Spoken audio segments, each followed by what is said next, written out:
The government shutdown is now the second longest federal funding lapse in modern history. Now in its 25th day after three separate measures to pay essential workers failed to pass the Senate Thursday. The shutdown has led to a number of staffing shortages at air traffic control centers, resulting in delays and temporary ground stops at several airports. CBS News transportation correspondent Chris Van Cleve shows us what this means for these critical members of America's aviation infrastructure. This is the reality of life during the shutdown. A pay stub for an air traffic controller showing Tuesday's check will be for $0. It's why controller Jack Chris spends his days off driving DoorDash.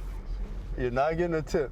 The single dad is trying to make some extra money to help cover the cost of his daughter's high school tuition. How stressful is life right now with this shutdown? Yeah, man. It's been incredibly difficult. You can feel the tension, and it's heavy, and it hurts.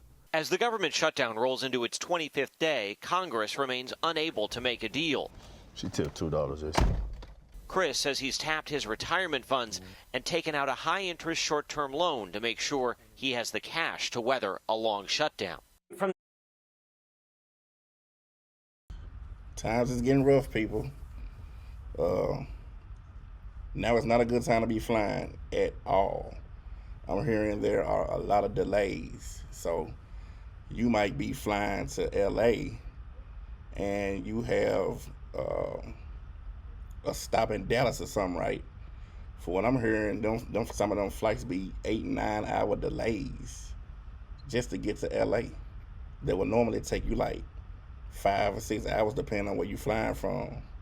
Like I'm in Memphis, so it normally take us, we'll get to LA in 5 hours on the flight, but now they are detouring you because there are no air traffic controllers. So you may have a stop somewhere, and but instead of being there an hour or 2 hours, now you might be there 6 or 7. It's not looking good. Point of a single working dad, how is all of this impacting life at home? That's a great question. It's hard enough just going to work. Now when you add in not getting paid, that's when you just like multiply the level of pressure. Air traffic is a safety sensitive position. The margin of error is 0. So if you think about it, it's pressure on top of pressure when you don't know exactly when you'll get paid based on politics. The Department of Transportation says it's continued to see an increased number of sick calls from controllers, leading to spotty staffing shortages. Well, I don't want my air traffic controllers to take a second job, but they're having to make decisions about how they spend their time to make sure they put food on their table, feed their kids, and support their family members. Hello, my name is Jack Chris. Chris told his story to lawmakers at a televised town hall last week. DoorDash has since offered $10,000 to help with his daughter's education. Money he says, if it comes, will be a huge help, but may not be enough to give up his new side job. For CBS Saturday Morning, I'm Chris Van Cleve in Phoenix. So yeah, air traffic controllers, they handle one of the most stressful and high-stakes jobs in the country. Guiding thousands of flights daily. When they're underpaid, morale drops, fatigue increases, and the stress skyrockets. They can make the system more vulnerable to errors, even if controllers stay professional. So get these folks their money, man. Stop playing with these folks. Go and pay these folks their money so we can get to flying again, because it's ugly right now. It's ugly.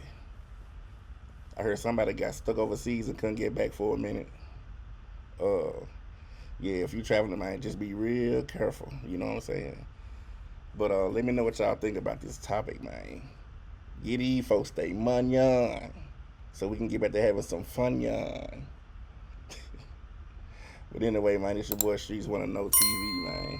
I'm out.